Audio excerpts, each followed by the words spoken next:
Mulai. Mulai, Mbak ya. Bismillah, alhamdulillah, Ya, salatu wassalamu ala silakan. rasulillah wa ala alihi wa sahbihi mawalah, la hawla quwwata illa billah.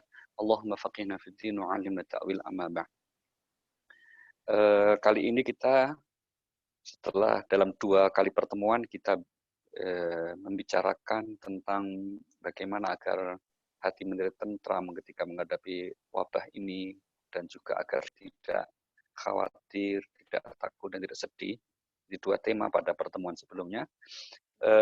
Kali ini kita ingin meluangkan waktu kita ini untuk sedikit memberikan tanggapan tentang narasi yang dibangun sebagian saudara kita berkaitan dengan wabah ini cukup banyak dan sebagian sudah kita juga berikan tanggapan. Namun kali ini kita fokus 2 hal saja ya. Yang pertama adalah ada yang mengaitkan bahwa virus corona COVID-19 ini sudah disebut di Al-Qur'an. Kemudian merujuk kepada surah nomor 33 ayat yang ke-33 yang kebetulan redaksi ucapannya agak berdekatan dengan corona begitu ya. Tapi dalam ayat ini Allah berfirman, A'udzubillahi minasyaitonir rajim, waqarna fi buyutikunna wa la tabarrujna tabarrujal jahiliyatil ula wa aqimnas shalah wa atinaz zakah wa ati'nallaha wa rasulah dan seterusnya. Ya. Bismillahirrahmanirrahim. Dan hendaklah kamu tetap di rumahmu, dan janganlah kamu berhias dan bertingkah laku seperti orang-orang jahiliyah dahulu. Dan Ya. laksanakanlah sholat, tunaikanlah zakat, dan taatilah Allah dan Rasul-Nya. Sesungguhnya Allah bermaksud hendak menghilangkan dosa dari kamu, wahai ahlul bait, dan membersihkan kamu sebersih-bersihnya. Jadi kata waqarna di awal ayat ada yang memahami kemudian ini sebagai berdekatan dengan kata corona. Saya kira ini satu narasi, satu pendapat yang berlebihan, kalau tidak boleh menyatakan salah itu. Tapi berlebihan sekali gitu, karena tidak ada kaitannya sama sekali.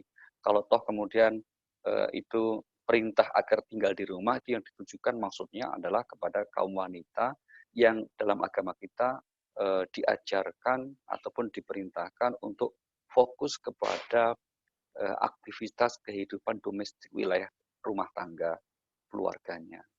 Sedangkan suami adalah berkewajiban untuk mencari nafkah. Jadi tidak ada kaitan dengan masalah virus, di mana kita laki maupun perempuan kan untuk sementara stay at home, tinggal di rumah, terus dikaitkan dengan ayat ini. Kita sering sebut dengan istilahnya ayat cocokologi, cocokologi, dicocok-cocokkan ini. Ini hampir mirip dengan kalau ada orang yang berpendapat misalnya suatu saat pernah kita juga ada bencana, misalnya gempa, itu gempa bumi atau tsunami, kemudian kita kaitkan dengan jamnya dengan ayat.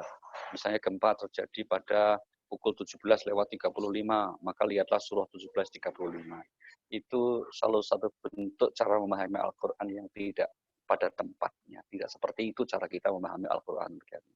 Sama dengan yang seperti ini. Maka mohon kalau kita mendapati misalnya, oh ternyata ada di Al-Quran corona ini, mohon diabaikan saja pandangan yang seperti ini. Karena sekali lagi,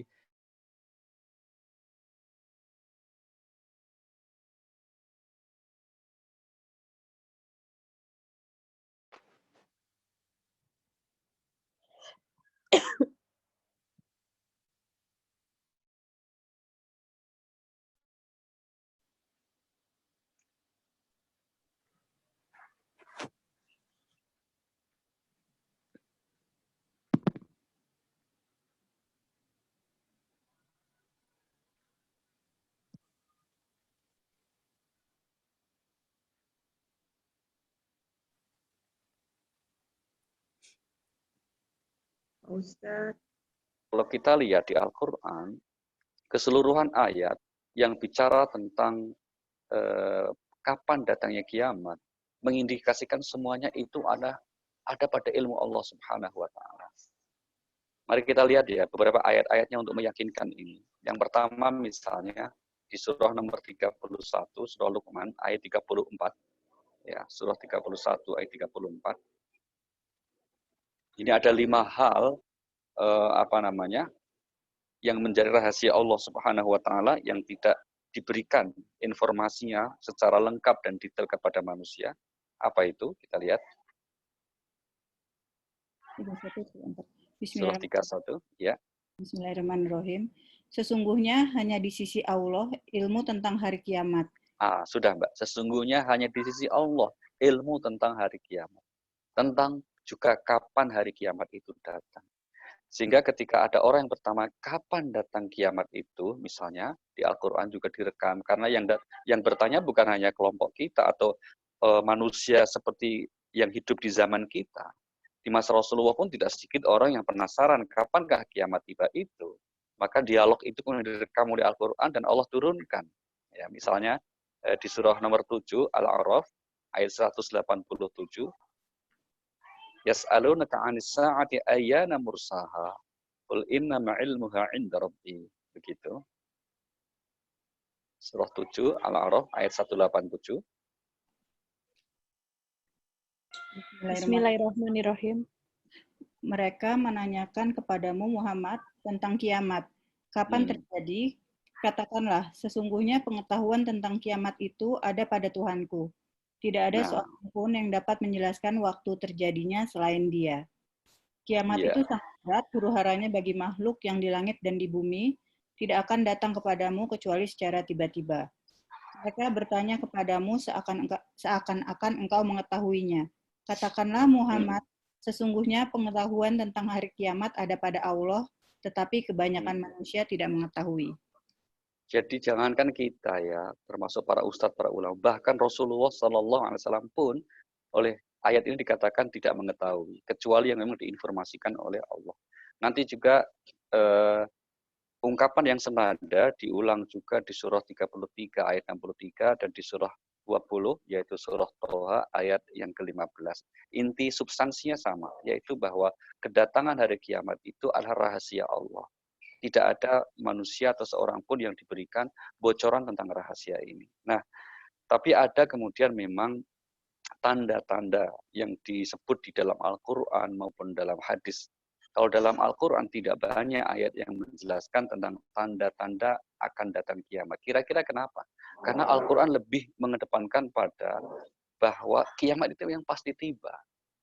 Maka menanyakan kapannya, menjelaskan tentang tanda-tandanya seperti ini adalah kurang proporsional.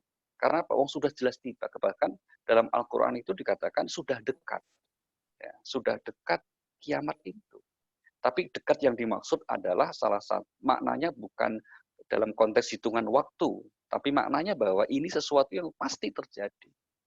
Mari kita ambil contoh misalnya di surah nomor 21, surah Al-Anbiya pada ayat yang pertama.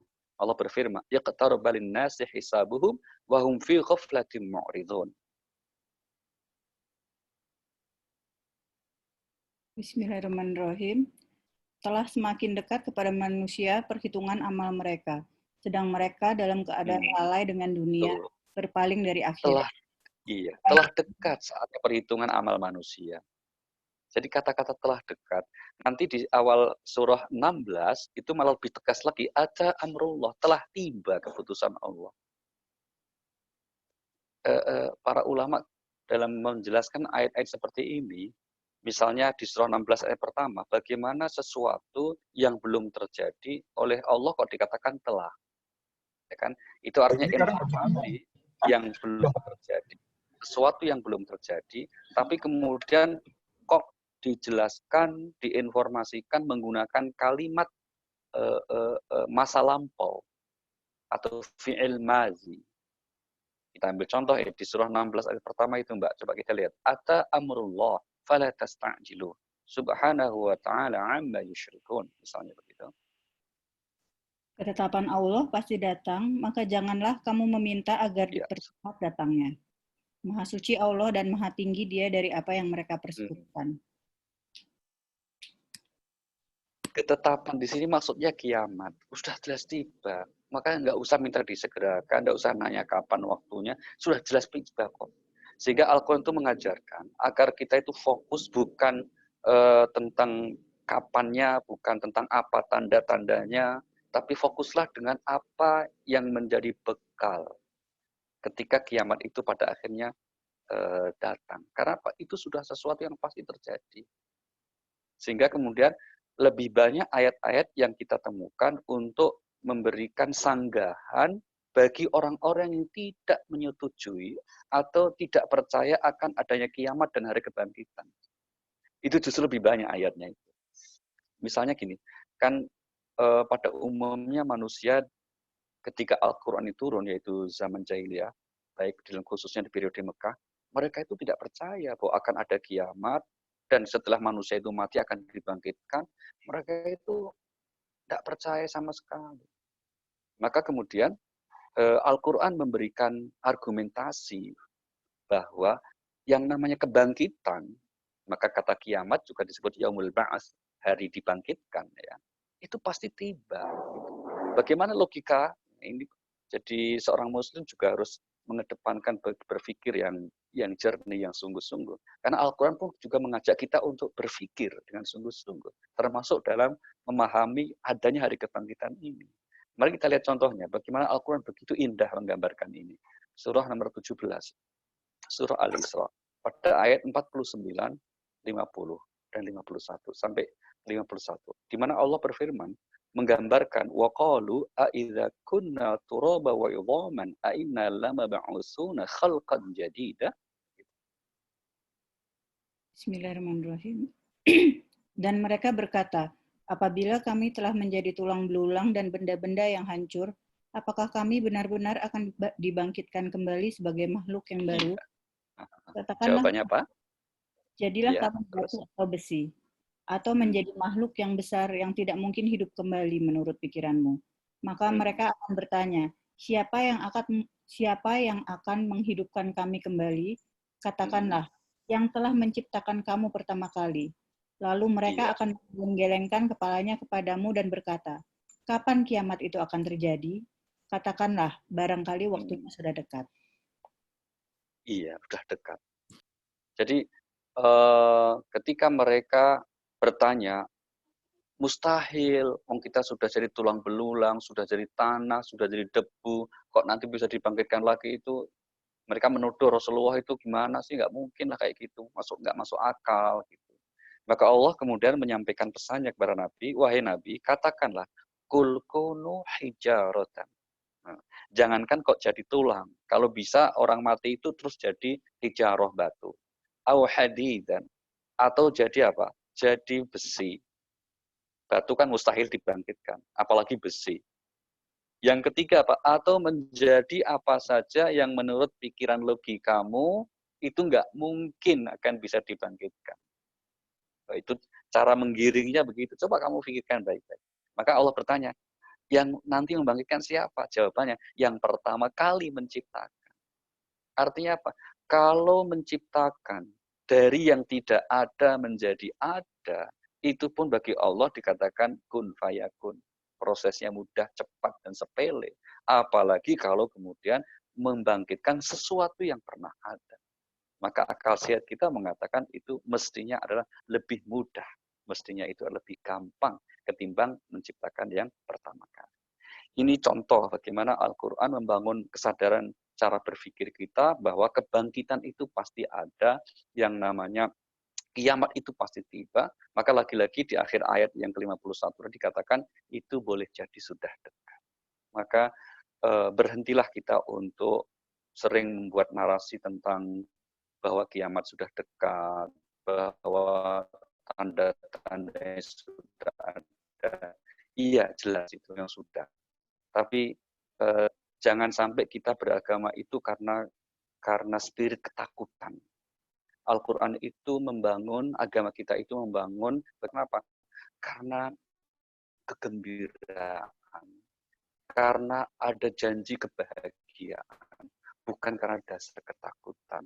Meskipun memang tidak dipungkiri ada sementara para ulama juga di zaman dulu, bahkan sekarang juga ada yang lebih mengedepankan aspek menakut-nakuti ini ketimbang aspek menggembirakan. Dan ini juga bisa kita lihat dengan adanya wabah seperti ini, tidak sedikit narasi informasi dari sisi agama yang kemudian ditonjolkan dari aspek bahwa menakut-nakuti. Termasuk yang kemudian misalnya dari segi fikih, sampai hari ini pemerintah dengan MUI dan semua orang Islam masih menyarankan agar menutup tempat ibadah di zona merah misalnya, itu masih tidak sedikit yang tidak menerima hal seperti itu. Karena meyakini tempat ibadah adalah tempat yang paling bersih, paling selamat dari keburukan wabah seperti itu. Tapi apakah ini kemudian bisa dibenarkan? Nah, sekali lagi, kalau kita merujuk kepada Al-Quran, Al-Quran lebih mengedepankan bagaimana agar Rasulullah itu, agar para ulama itu memberikan kabar gembira. Di samping memang tidak menutup kemungkinan juga informasikan hal-hal yang azab Allah Subhanahu wa taala. Tapi urutannya apa? Prioritasnya adalah kabar gembira dulu. Kita ambil contoh misalnya ya, surah nomor 15 ayat 49 dan 50. Allah berfirman apa? Nabbi ibadi anni anal ghafurur rahim wa anna adzabi huwal adzabul alim. Misalnya surah 15 49 50. Bismillahirrahmanirrahim. Kabarkanlah kepada hamba-hambaku bahwa akulah yang maha pengampun, maha penyayang. Dan sesungguhnya azabku adalah azab yang sangat pedih. Jadi yang suruh diminta untuk dikabarkan pertama kali apa? Allah yang maha pengampun, lagi maha penyayang. Baru kemudian bagi orang-orang yang betul-betul sudah melampaui batas, itu ya kabarkan juga azabku sangat pedih. Tapi yang utama disampaikan adalah maha pengampun, lagi maha penyayang. Demikian juga ketika Allah menyatakan bahwa misalnya inna arsalnaka bil haqqi basyira wa nadhira. Sungguh kami utus engkau, wahai Nabi, dengan kebenaran untuk memberi kabar gembira dan peringatan. Ungkapan ayat memberi kabar gembira dan peringatan itu diulang di Al-Quran dan mayoritasnya itu selalu kata kabar gembira dulu yang didahulukan daripada memberi peringatan. Ini sekali lagi menunjukkan bahwa agama ini seharusnya terlebih dalam situasi wabah seperti ini lebih memberikan kabar gembira, lebih memberikan hal-hal yang positif, yang optimis, sehingga kita sebagai umat itu bisa menyikapi proporsional atas bentuk wabah yang terjadi ini. Nah, kita kembali tadi bahwa ada sekian hadis yang berbicara tentang ciri-ciri datangnya kiamat tidak dipungkiri. Dari sekian banyak hadis ada yang sahih, ada yang diperselisihkan kesahihannya. Tapi umumnya laki-laki kita akan bertemu atau sampai pada titik bahwa sudah itu adalah hanya Allah yang maha mengetahui. Pada akhirnya wallahu a'lam bishawab. Allah yang maha tahu. Misalnya apa? Misalnya ya dalam hadis-hadis sering kita mendengar nanti munculnya Dajjal misalnya, nanti matahari terbit dari barat. Itu semuanya hal-hal yang diinformasikan dalam hadis-hadis sahih dan kita yakini sami'na wa ata'na. Tapi kapannya itu? Dan apa sih hakikatnya hal seperti itu? Wallahu a'lam. Sehingga kemudian memikirkan sesuatu yang di luar jangkauan nalar kita itu tidak produktif. Yang lebih bagus, yang lebih baik adalah kita mempersiapkan bekal. Dan sebaik-baik bekal dalam menghadapi hal itu, dalam Al-Quran dikatakan, yaitu dengan ketakwaan kita. وَتَزَوَّدُوا فَإِنَّ خَيْرَ زَادِ التَّقْوَى. Itu penegasan Allah di surah 2 ayat 197 yang dikaitkan dengan ibadah haji, di mana ibadah haji ini kalau dikaitkan dengan perjalanan kehidupan manusia adalah sebuah puncak dari kehidupan manusia. Surah 2, 197. Bismillahirrahmanirrahim. Musim haji itu pada bulan-bulan yang telah dimaklumi. Siapa yang mengerjakan ibadah haji dalam bulan-bulan itu, maka janganlah dia berkata jorok atau rafas, berbuat maksiat, dan bertengkar dalam melakukan ibadah haji. Segala yang baik yang kamu kerjakan, Allah mengetahuinya.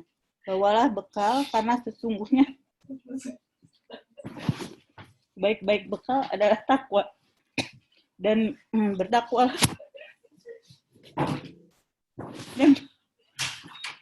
dan bertakwalah kepadaku, wahai orang-orang yang punya akal sehat. Iya, pada akhir ayat di mana Allah berfirman, wa tazawwadu fa inna khairaz zadi taqwa.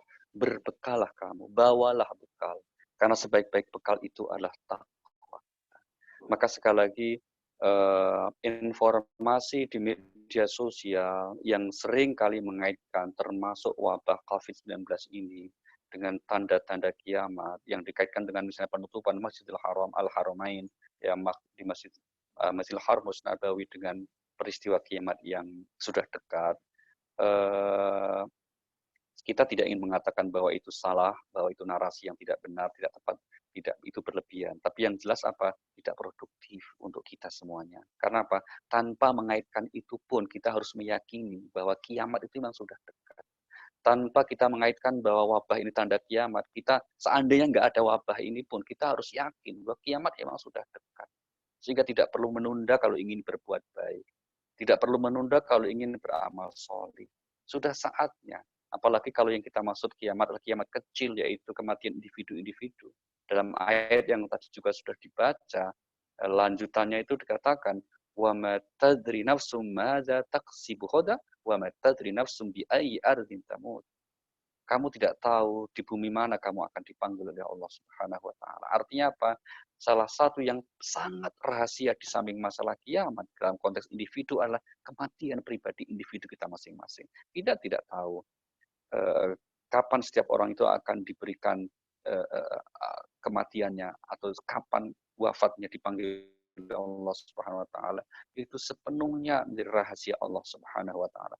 Maka sekali lagi mempersiapkan bekal dengan istiqomah di jalan Allah dan selalu meningkatkan ketakwaan adalah cara yang terbaik dalam respon setiap apa yang terjadi dalam kehidupan kita. Baik itu bencana wabah seperti yang sekarang kita alami, maupun seandainya nanti wabah ini selesai, kemudian kita kembali kepada situasi normal, itu pun juga jangan mengendorkan semangat kita, jangan mengendorkan ikhtiar kita untuk mendekatkan diri kepada Allah Subhanahu wa taala. Itulah yang dalam ayat yang kemarin kita diskusikan, yang dalam bahasa Al-Quran disebut dengan istiqomah. Beristiqomahlah kalian dengan apa yang diperintahkan oleh Allah Subhanahu wa taala. Yang kita tambahkan lagi misalnya ini disebut di surah nomor 11, surah Hud ayat yang ke-112. 112. Fastaqim kama umirta wa man taba ma'aka wa la tadghaw innahu bima ta'maluna basir. Bismillahirrahmanirrahim.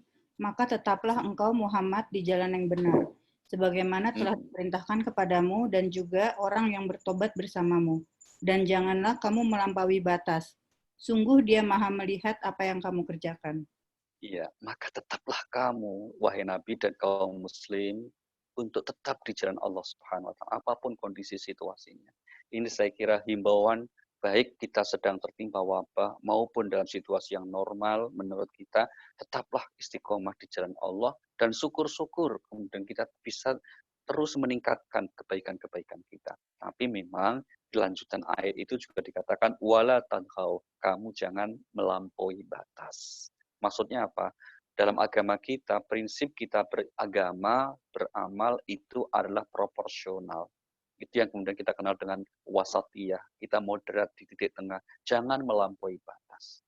Kalau kita misalnya beribadah, apakah itu sholat misalnya, atau puasa, jangan melampaui batas. Allah telah menurunkan aturan-aturan yang sedemikian rupa, itu diukur, terukur sedemikian rupa, tidak untuk melampaui batas. Sehingga amal kebaikan apapun itu proporsional diatur oleh Allah Subhanahu wa taala. Seseorang yang melampaui batas sehingga kemudian mengabaikan bentuk kewajiban yang lain itu tidak dibenarkan dalam agama kita. Misalnya apa?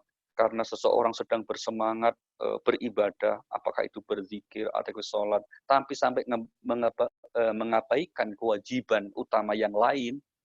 Misalnya kalau seorang kepala rumah tangga dia harus mencari nafkah, tapi karena waktunya dihabiskan yang bersangkutan untuk beribadah di tempat ibadahnya, sehingga mengabaikan kewajiban keluarganya, itu tidak dibenarkan dalam agama kita. Dan sekian banyak contoh yang lain, yang insya Allah nanti kita akan juga bahas tersendiri tentang apa itu ciri-ciri sikap moderat dalam kita beragama. Mungkin itu yang dapat kita sampaikan untuk kesempatan kali ini, bagaimana kita seharusnya lagi-lagi sikap kita dalam menyikapi seperti ini. Dan poin-poin yang lain yang berkaitan dengan wabah seperti ini, dengan proporsional kita akan carikan penjelasannya dalam agama kita, khususnya dalam Al-Quran dan hadis sahih.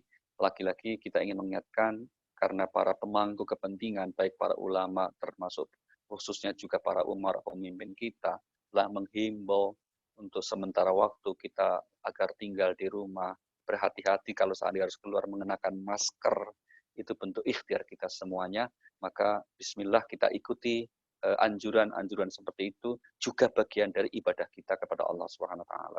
Saya ulangi lagi, mengikuti anjuran para ulama, para umara agar kita tetap tinggal di rumah, atau kalau seandainya perlu keluar kita menggunakan masker dan tetap menjaga sikap hati-hati, itu juga bagian dari kita mengamalkan perintah agama. Terima kasih. Mungkin akan ada yang menyampaikan. Mbak Rima, kami persilakan kita buka. Ya, kalau ada yang mau bertanya silakan. Pak Ali, ini ada yang bertanya. Kan ini udah ada himbauan dari pemerintah untuk masalah bulan puasa nanti ya. Nah, ada yang bertanya nih, kalau kan kita kan disuruhnya tarawih di rumah. Itu kan sekarang kalau kita kajian virtual. Kalau sholat tarawih itu bisa nggak kayak gitu?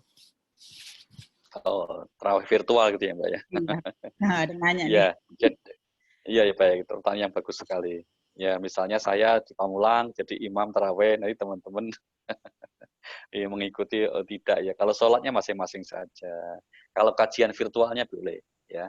Misalnya nanti kita agendakan selama Ramadan kalau memang situasinya masih merah wabah seperti ini, ya kita atau mungkin diagendakan mungkin ada kultum tarawih yang virtual, ada kuliah subuh yang virtual, ada tausiah menjelang buka puasa yang virtual. Tapi untuk sholat tarawihnya masing-masing saja ya. Seperti dulu masa Rasulullah juga Rasulullah sholatnya tidak berjamaah, masing-masing saja di rumah masing-masing dengan niat untuk apa menghindari madharat wabah ini ya. Jadi bagaimana ya tata caranya sama aja gitu ya. Kalau kemudian misalnya kita ingin melaksanakan sholat tarawih 11 rakaat ya sama seperti kalau kita di masjid atau di musola di tempat yang lain. Kalau mau 23 rakaat juga silakan saja. Wah nggak hafal bacaan Al-Qur'annya Pak, yang dihafal apa? Minimal kulhu kan hafal ya. Udah, rakaat pertama kulhu, kedua kulhu lagi ya enggak apa-apa. Kira-kira gitu. Atau kalau kemudian kalau yang sudah lancar baca pengen membaca dengan membaca Al-Qur'an, misalnya Al-Qur'an di depan kita sedang sholat kita baca juga enggak apa-apa, boleh-boleh juga. Jadi ibadah sunnah selama Ramadan biasanya kita kerjakan seperti sholat tarawih, bahkan karena yang memungkinkan mungkin kalau yang biasa teman-teman bikin tadarusan gitu ya. Nah, mungkin ada juga tadarusan virtual pakai media virtual seperti ini bisa saja. Nanti ada yang mandu, giliran yang membacanya, urutan surahnya atau juznya, nanti ada ustadz yang membimbingnya secara virtual, itu malah memungkinkan. Tapi kalau untuk sholat tarawihnya berarti kita akan sholat masing-masing. Nah, kalau ikut bermakmum di Masjidil Haram, kalau saat ini sudah ada tarawih bagaimana? Ya itu tidak dianjurkan.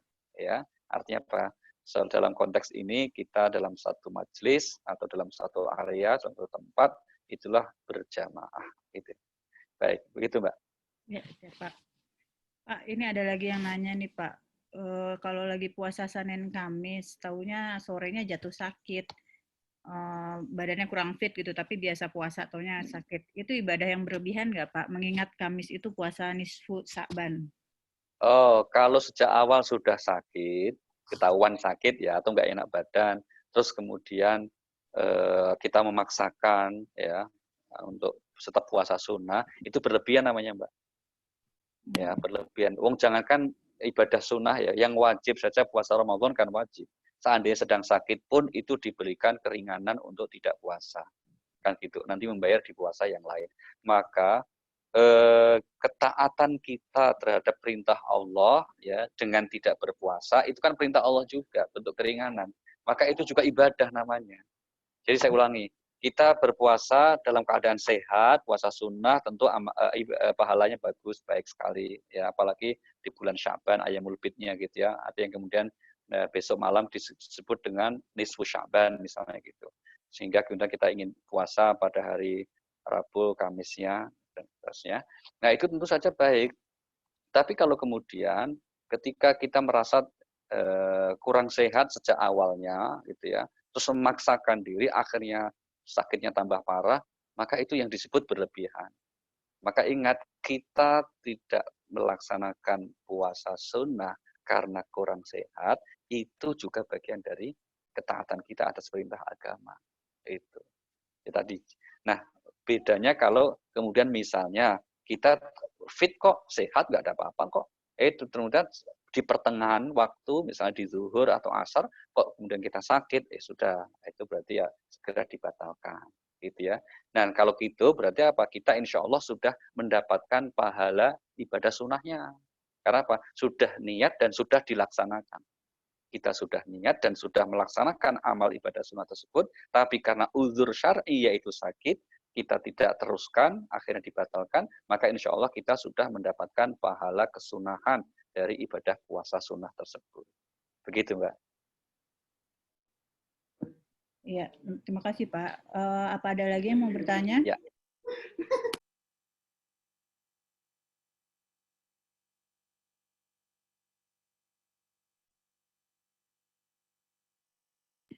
Kayaknya udah Cukup? semua ya. Kayaknya Baik. cukup. Insya Allah kita lanjutkan lagi dalam pertemuan-pertemuan selanjutnya. Seperti biasa di akhir sesi mari kita membaca suratul Fatihah sebagai doa kita semuanya. Mudah-mudahan Allah Subhanahu wa taala dengan doa-doa kita dan doa kaum muslim dan doa semuanya mengangkat wabah ini sesegera mungkin sehingga kembali kepada situasi normal sehingga kita dapat menjalankan aktivitas kebaikan-kebaikan kita. Al-Fatihah. A'udzu billahi minasyaitonir rajim. Bismillahirrahmanirrahim. Alhamdulillahirabbil alamin arrahmanir rahim maliki yaumiddin. Iyyaka na'budu wa iyyaka nasta'in. Ihdinas siratal mustaqim. Siratal ladzina an'amta 'alaihim ghairil maghdubi 'alaihim waladdallin. Terima kasih dan mohon maaf. Wassalamualaikum warahmatullahi wabarakatuh. Waalaikumsalam warahmatullahi wabarakatuh. Waalaikumsalam warahmatullahi wabarakatuh. Terima kasih Rima. Waalaikumsalam warahmatullahi wabarakatuh. Terima kasih Rima. Sama-sama.